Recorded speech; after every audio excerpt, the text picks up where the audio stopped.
you know, sometimes when you do these things, you end up on stage with people that are going to be like, well, I have to be really careful. I don't want to upset my clients. Not true with any of these guys. So this is a great debate. We're going to have a lot of fun. Some of you who know me know that I'm a bit of a prop comic, so I brought along some props.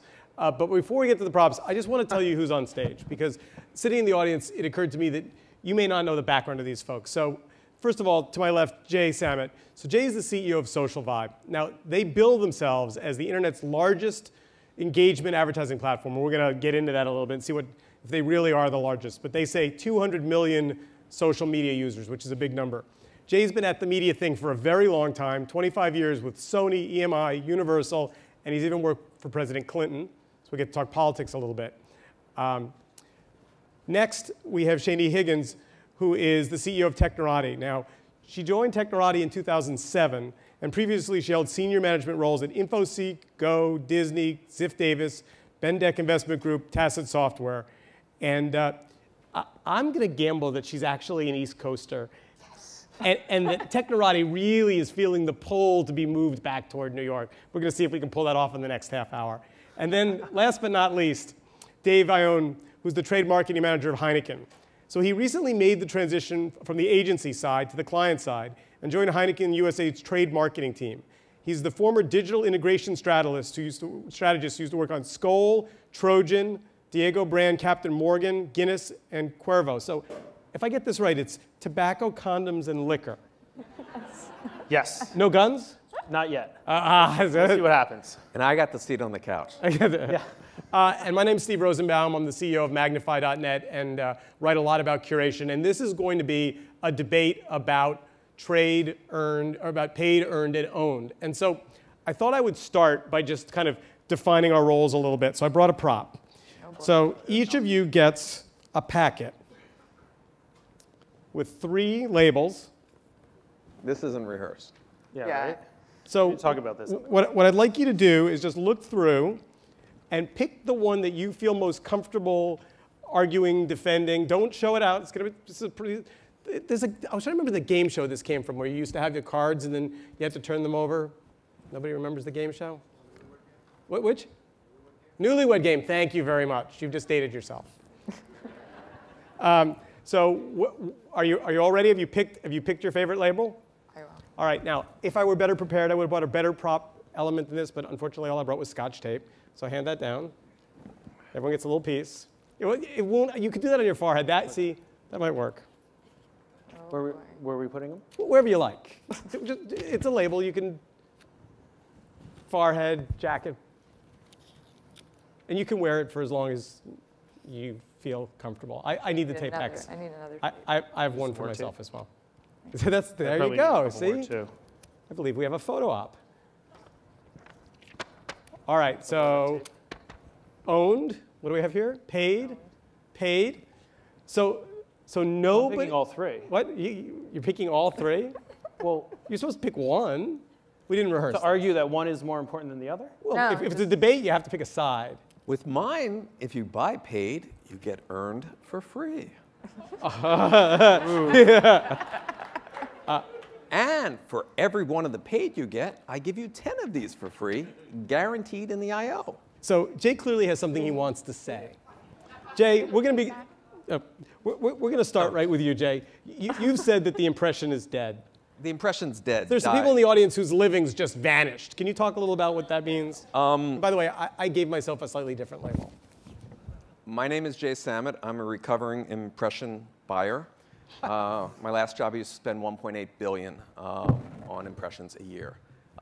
Impression is a complete waste of money. It is a fallacy. It doesn't measure anything. For those of you that are not as old as me, here's what an impression was. There were 3 networks. You bought 8 o'clock on all 3, and you got 100% of the US. And the impression was to figure out who you gave more money to. In a world of endless impressions, buying them is meaningless, which is why Facebook lowered their CPM to this. All the money tilted in, and they did $3.5 billion of stuff that gets no results. Here's what you want. You want to move people through the sales funnel. You want them to do something. You should just pay for that something. Self-serving plug, that's what we do. We reach 660 million people, just under 200 in the US.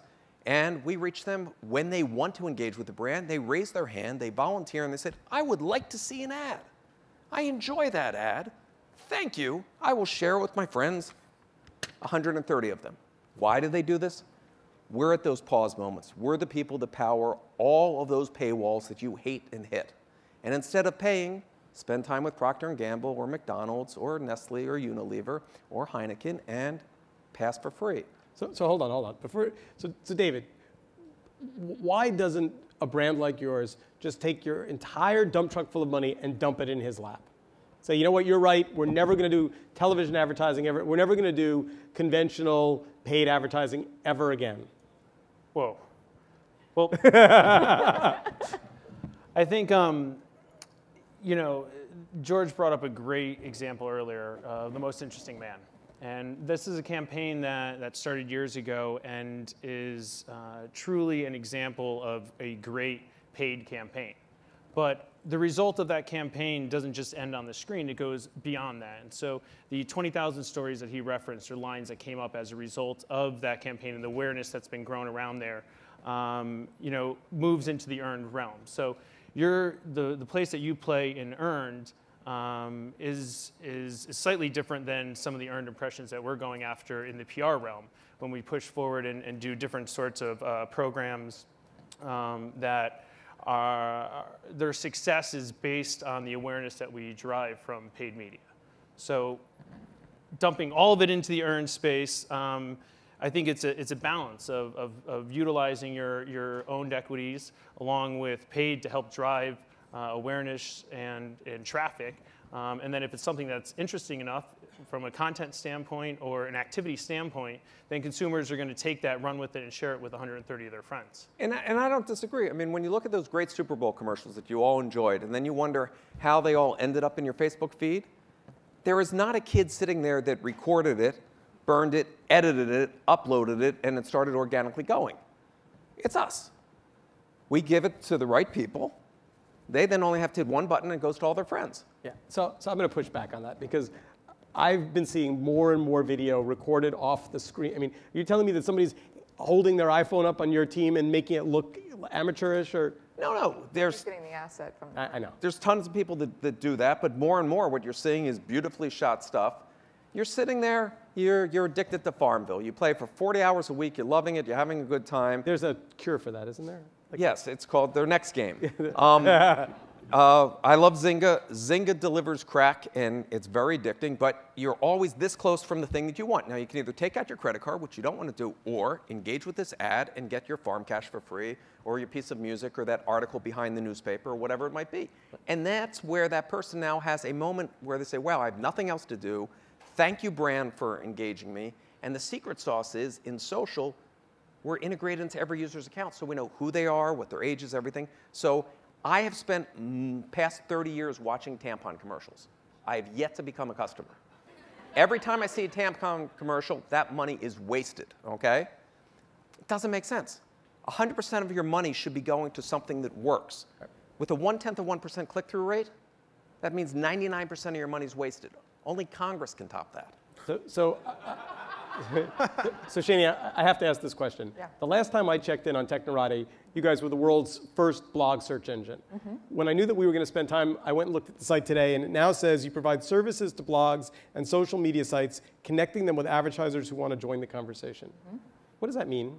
So it means we actually have aggregated a ton of very niche, very important social media sites that are underrepresented in the marketplace, but very important for brands. The environment they create for their audiences and the loyalty those audiences have towards those content creators is really powerful. And brands associated with those content creators is also a very powerful association for the users. So we do a bunch of different things. We offer advertising in those spaces, but we also create really engaging conversational ads for those brands to bring value to both the user as well as the content creator in those areas. So that sounds like owned.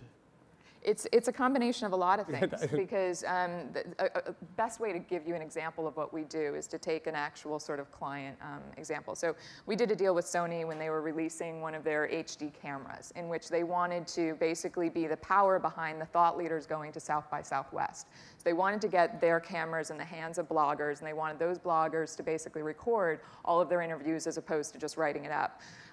They had done product sort of giveaways to bloggers before, and it had not really amounted to much. We came in as the intermediary. We selected the bloggers based on their authority, which is a rank that we've been giving to the blogosphere for a while. Those bloggers going to South by Southwest that had a high rank, we got the cameras in their hands. We said, listen, we selected you, not Sony. We selected you to go and represent Technorati and bringing forth all the great content you can get out of South by Southwest and use this great camera Sony is giving you for free. All of a sudden, those bloggers turned the tables on how they evangelized that product. That's they really became true brand ambassadors. And the coolest part is that alone isn't that scalable. So we've got a handful of great bloggers writing about their experience with Sony, with Technorati, and also with South by Southwest. But the way we amplified it, which is critical in this whole space, because you have to have all types in order for your campaigns to really work, was we amplified it by taking those stories those bloggers were writing, putting them back in an ad that dynamically updated with all the updates those bloggers were doing across these special placements that were really relevant based on their context. So you're marrying the power of the Technorati brand with the Sony brand. Yeah, not only that, but we were activating ambassadors and then amplifying their message beyond their own audiences across the web. So when you saw that, you saw great content coming from South by Southwest. You saw a great sort of usage of the video camera in that exercise. And you also got it in relevant context when people were reading about the newest and greatest things in entertainment and technology and that kind of stuff. So you gave relevance, you gave value, you gave all of those things in a unique way, and that was impactful. And if you deconstruct it, we've just said the same thing, which is why we're joined on the couch. That's not why. You just wanted to sit next to me. I'm trying every move I have. We both give people something of value. In exchange, they do something, and they then broadcast to their social sphere. That works. By the way, I'll work it in somewhere. Now's the time. Watch this presidential election. We're doing both sides of the aisle, both sets of candidates, both sets of super PACs. The same thing's going on to control the debate. All of the topics that people are going to be talking about are all coming out of the same thing of getting people to spread them through their social graph. And the results have been astounding. It's the same methodology. I want to get to politics in a minute, but before we do that, I want to understand Heineken's place in all this because, my memory, and it's a little foggy from back when I was a more regular customer than I am now, is that it was the ultimate social beverage and didn't need a whole lot of digital anything to be very effective. And you've got, age issues, and you've got, issues with federal government advertising limitations. Is it hard to be a social brand in the adult beverages space? I think what's happening in the adult beverage space right now, and particularly in beer, right, is we have a culture that's growing right now. We're creating beer culture here in the United States. And before there was just a bunch of domestic beers, and it was a very simple game. But now, with craft beers coming in and the light category kind of shifting away from being calorie conscious more to full flavor, and a lot of things happening, there's a lot of new brands that are out there competing for attention and time. And so it ultimately comes down to, there's a finite amount of time in a day that you can, get consumers' attention. And so how do you get that attention? How do you do it in a breakthrough way? How do you push the envelope to go beyond just the traditional forms of marketing that, which is why we're all here, to try to figure out what is the future. And I think, George, and I keep alluding back to him because he did a great job in setting up earlier today The Most Interesting Man. And that is probably one of, the best campaigns and examples within the beer category right now of a paid campaign that's really kind of grown and helped spur sales. All right, you could see ROI, you could see case sales being up. It's delivering results. Since we're talking about the category, what about Beck's Green Box campaign? It's interesting. It's getting some. That doesn't seem like an endorsement to me. Well, it's getting some buzz, and I've seen it on the top of a couple hotels. But again, though, that's an attempt of outside of the box, right? Yep.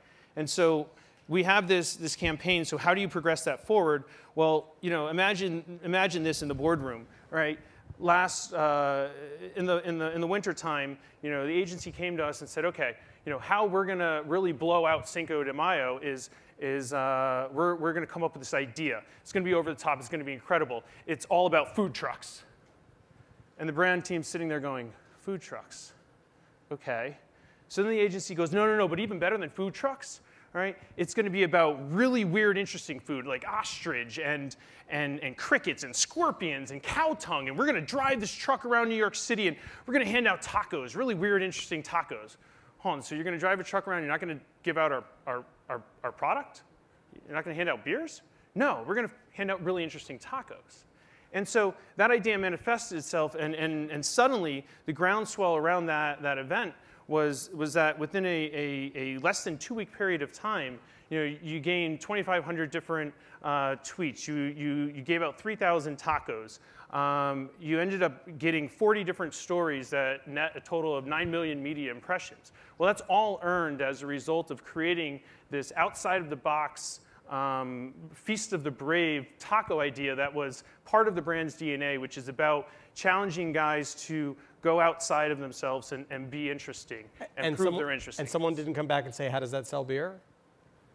Proof is in the pudding. I mean, it's one of the fastest growing brands in the country. So you just look at Nielsen ratings and data that's out there publicly. It's so far proving that it's leveraging the awareness that we gain from a paid and then taking an out-of-the-box idea to push towards earned.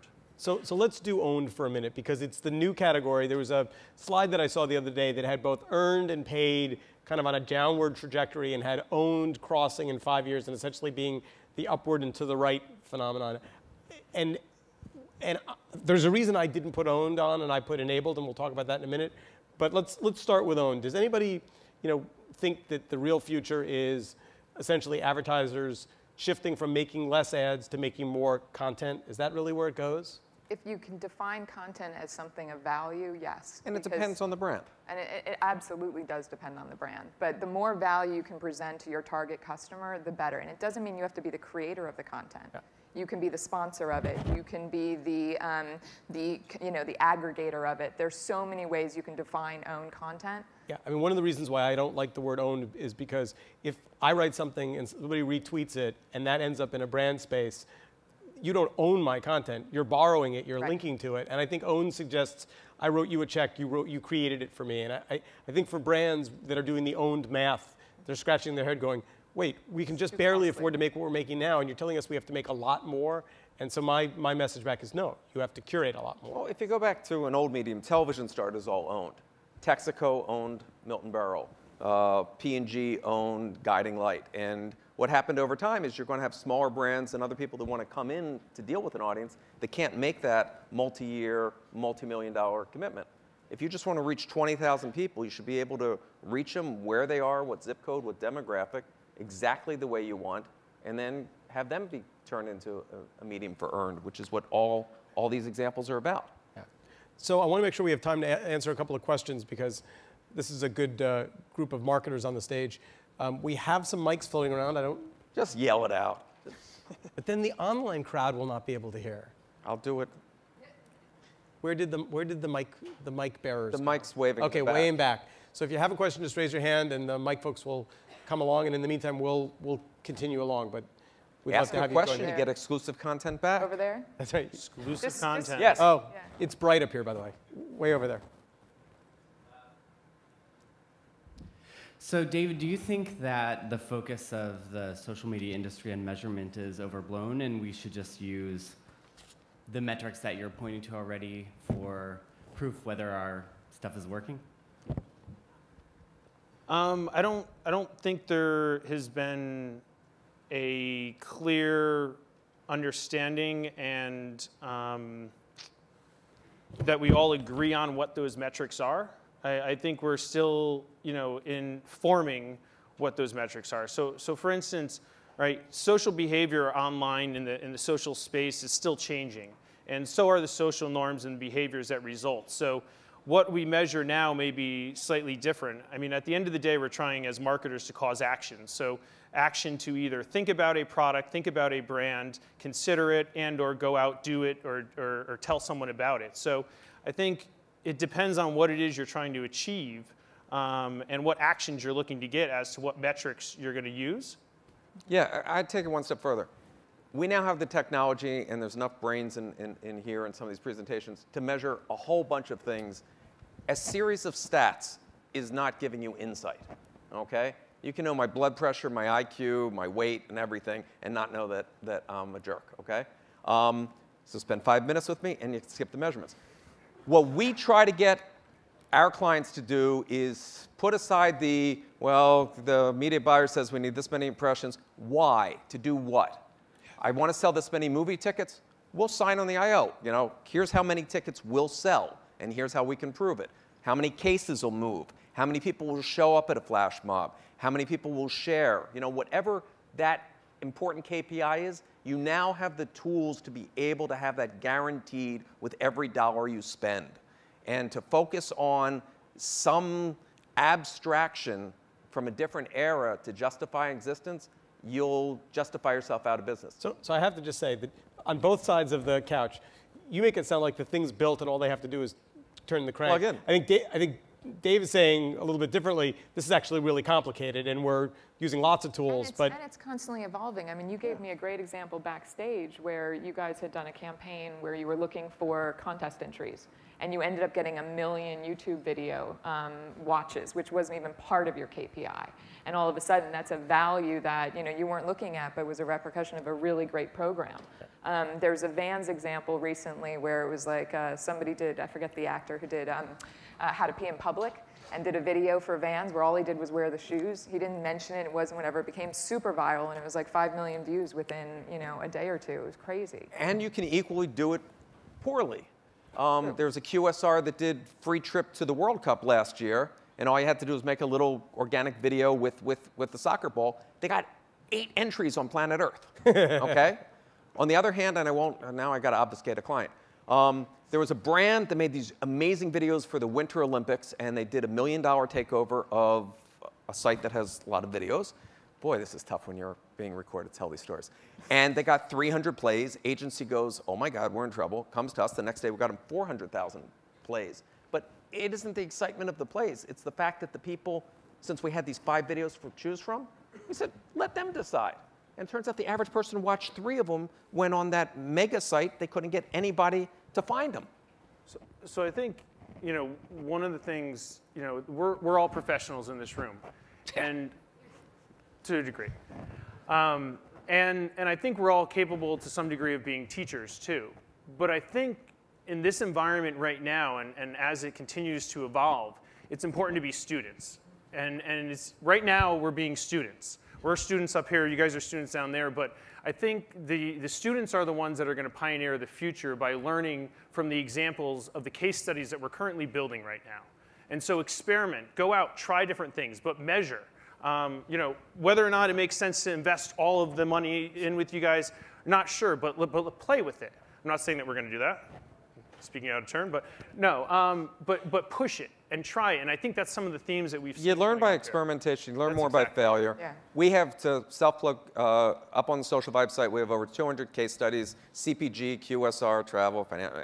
You name it. We've done it for 300 of the biggest brands. Learn from it. The other thing we didn't talk about, though, from an own perspective and the continuing relationship with the customer is, you asked me this question when we were presupposing what we want to talk about, the future, right? What are the trends, where are the trends going? And I think, customer relationship management and the idea of tiered sort of relationships that you have and tiered sort of giveaways or whatever you're going to do for your top echelon, your ambassadors. It's an ongoing relationship that has to be cultivated. It's not a one-time instant share and that's it and you've gotten your thing. Right. You've got to understand those customers, who those ambassadors are and how you're going to react and interact with them. And then for everyone else, how you're going to keep bringing content to the table, whether they're creating it and you're harnessing it, whether you're pulling it the way we do at Technorati from those thought leaders and giving it to them in an ad unit and making that something really powerful for the end user. However you do it, it's a constant investment and a constant iteration. I think Britta said this yesterday on the on the fantastic presentation she did on MTV and the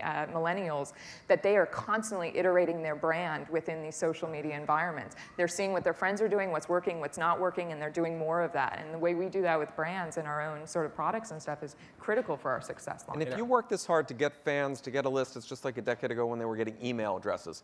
They get stale in a medium where they are the message. That information gets stale real fast. So you have to make it a dialogue, not a monologue. Exactly. And that's how you keep it alive. But that's even with your interpersonal relationships, right? I mean, you know, with individual people being brands and then brands, well, brands need to be more like people to be able to have that conversation. If you just text someone once this week and then you expect that you're going to just be able to pick up that conversation next week without anything changing in between, well, where were you for the entire week? Why didn't we continue that conversation? Why didn't it move over to Twitter? Why didn't it continue to evolve? If you just text someone once every week, then that's the depth that that relationship's going to evolve. And I think the same thing can be applied to brand marketing. What's that? So does Heineken understand that? That they now have to have a conversation with their customers? We work to have conversations with our friends, with our consumers, customers. Absolutely. And also retail. I mean, you also do trade, right? So it also has to do with having relationships. Their customers, their people, their retailers, absolutely. Constantly keeping that conversation going. Just so I don't miss anything here, that's a lot of work, right? I mean, like, it's not just buying a TV flight and saying, great, we have this wonderful beer, we go buy it. Like, it sounds like the one thing we heard from MTV as well, is it's a lot more work. It's a lot more engagement. It involves testing more things. It involves trying more things, making mistakes. Just like parenting's a lot more work once they can talk back. It's the Yeah, same thing. Awesome panel. Absolutely. Give them a hand. Amazing. Thank you, guys.